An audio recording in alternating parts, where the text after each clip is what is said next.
Hi, I'm Adam Summer. You're listening to the Yerushalmi Talk podcast with the support of the Yeshivat Devar Yerushalayim in Har Nof, Jerusalem. This is Berechot, chapter 8, Halacha 7. It's a short Mishnah, very short Gemara.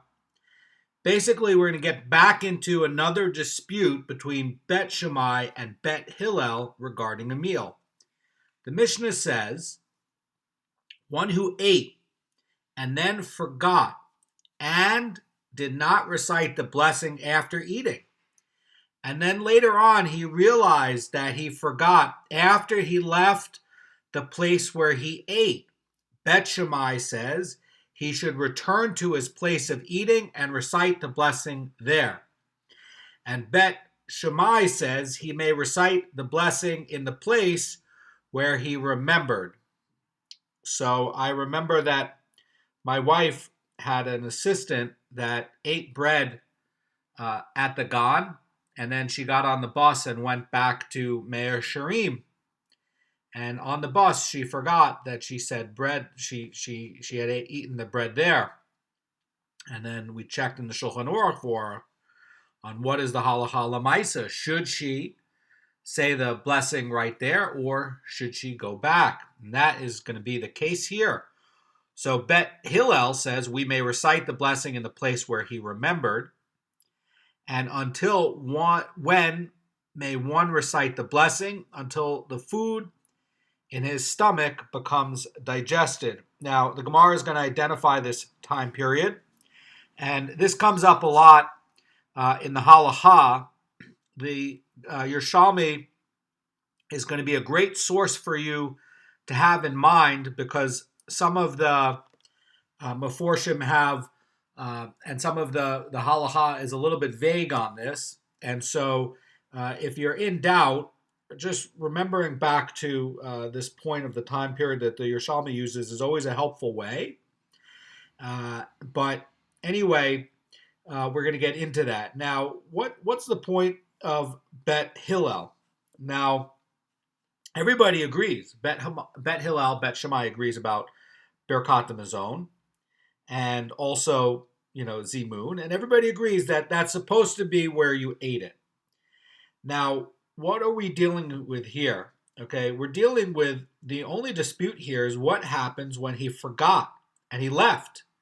Like this girl who got on the bus to Meir Shiurim. She was at the Goan, she ate the bread, and it just slipped her mind. She just was busy, maybe some kid came and interrupted her train of thought, and she got distracted, and then she got on the bus to Meir Shiurim, and she didn't bench. So the idea is that if he left deliberately, then Bet Hillel is going to agree that he has to go back and say Birkat Hamazon and also Zimun in the place where he ate it. But what are we dealing with here? We're dealing with a case where he forgot and he left the place without reciting. Does he have to return according to Bet Hillel? No, and that's going to be a leniency only where somebody forgets. Now, deliberate act, Bet Hillel says, no, go back. And in that case, there's no disagreement between Bet Shammai and Bet Hillel. So that's going to be an interesting and an important point. And I want to point out another thing, that there's going to be a question whether this Mishnah is speaking specifically of somebody who ate bread and then he forgot to say Birkat Hamazon, or whether it speaks of someone who ate other foods and forgot the other concluding blessings. So the Bavli in 53b is maintaining that the Mishnah refers specifically to Birkat Hamazon.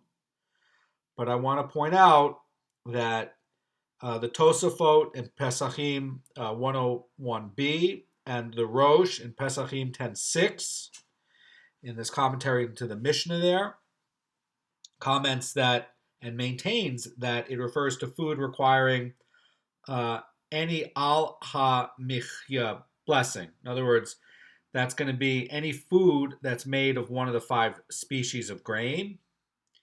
And the Rambam in Hilchos Brachos 4.1 is saying, and even going further and stating that it applies to any food for which the one blessing abridgment of 3 is going to be recited, like wine or the 7 species where Eretz Yisrael is going to be praised. However, everyone agrees that the Mishnah is not speaking of food for which one is only recited to recite Berei Nefashot. They're only dealing with a case. The question is this going to be a case where somebody drank wine and then forgot? Then what's going to be the status of that? Is it going to be like Berei Nefashot, or is it going to be like more like Birkat, where they might actually have to return back? So the Gemara, now we're getting into the Gemara. Gemara is going to explain the dispute between Bet Shammai and Bet Hillel in this first part of forgetting. Now again, it's forgetting. The Mishnah says forgot. It's not deliberate. And again, there's no disagreement if it's deliberate. If it's deliberate, he has to go back. And everybody agrees. So the Gemara says that Rabbi Yusta bar Shunem said, 2 Amorim offered different explanations of the conflicting views of our Mishnah. One stated the reason of Bet Shammai, and one stated the reason of Bet Hillel. And the one who stated the reason of Bet Shammai says like this: if someone forgot a pouch of precious stones and pearls in the place where he ate, is it possible that he would not go back and receive the pouch? And that's implying, yeah, of course he's going to go back and get his pouch of pearls. And so the Gemara continues and says, so too here he must return back to his place where he ate and recite the blessing for the food he ate. How wonderful is this? In other words, if he's going to go back for his own pearls and his stones and his precious goods, so why not go back for praising Hashem? Why not go back for the honor of Hashem? What a wonderful idea. The Gemara is going to continue, and it's going to say, the one who states the reason of Bet Hillel says like this: if a person is working and doing something on top of a palm tree or inside of a pit, and he realizes he forgot to recite the concluding blessings where he ate, it says, is it possible that we would trouble him to go back to his place where he ate and recite the blessing there? And the idea is, of course not. So the idea here, says this today Yeshua, is that if you had a worker eating and he forgot to say the concluding blessing, are you going to make him go climb back up the tree in a dangerous area? And, perhaps he ate up on the top of a fig tree. They used to set up the fig trees so that people could eat on top of it without coming down and doing it, and doing a meal down below. It was possible on some of these very big trees to do that. One of the ways that they can organize a large tree is they can put planks of wood between the branches so that you can actually sit and you could walk around the tree to harvest. And would they make a person go back up to go back up to the tree? If he ate up there and he forgot to say Birkat, are you going to make him go up there to go say it? What about if he's working in a mine and he ate down in the mine and then he came out? Are you going to make him go back down into the mine to go say Birkat? And the answer everybody's saying is, no, you're not going to. Of course you're not. So the Gemara is going to continue. It's going to say, rather, he would be permitted to recite the blessing in the place where he remembered, and so too here he may recite the blessing in the place he remembered. So the Or Zarua in Hilchos Shabbos Seif 211 infers from Bet Hillel's wording, where it's saying, is it possible that we would trouble him to go back? And then that's saying that Bet Hillel agrees that it's preferable to go back to recite the blessing. It's only that one is not obligated to put himself through the trouble to do so. So the Rambam is going to say in Hilchos Brachos 4.1, he's going to say that he's also going to say the same thing. He's also going to be saying that it's preferable to go back, but does he have to do it? No. So, according to the people who hold that it's wrong to go back, um, so that would be like in the case of being in a pit or a mine, or sending them back to the top of a tree, which could be dangerous. Doing so would indicate a limit to Hashem's omnipotence, as if to say that he can be blessed only in a certain place. That's going to be another note by the Or Zarua.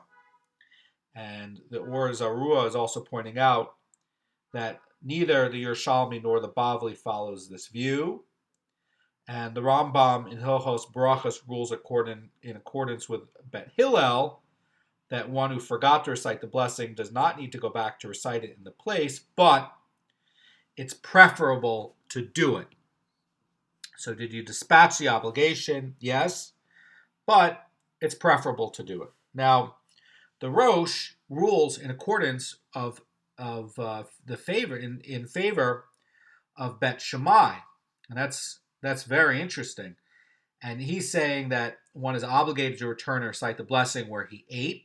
That's going to be the Rosh, and also Rav Amram Goan also rules in favor of Bet Shammai, and you can find out more about that in the Or Chaim 184.1 if you want to see more about what is the actual Halacha L'maisa. But I think that the Halacha L'maisa in the Shulchan Aruch is that it's preferred to go back, but if you said it where you remembered it, did you dispatch the obligation? Yes, you did. The Gemara is going to comment about the end of the Mishnah, which states, until when may one recite the blessing? And the Gemara is going to say, until the food digests in the stomach. In other words, that the standard reading of this Gemara is going to be one where it ends up getting amended a little bit.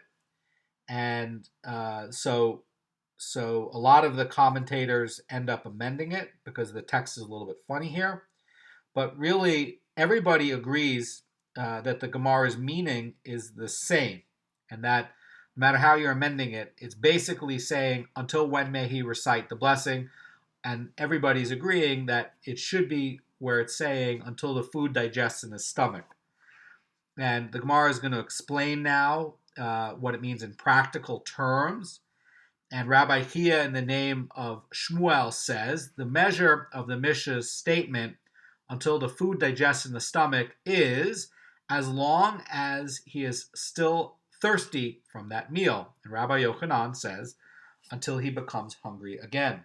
So I want to point out what the Haredim says about this. The Haredim is saying that Rabbi Yochanan's view is identical with the view cited in the name of the Bavli in 53b.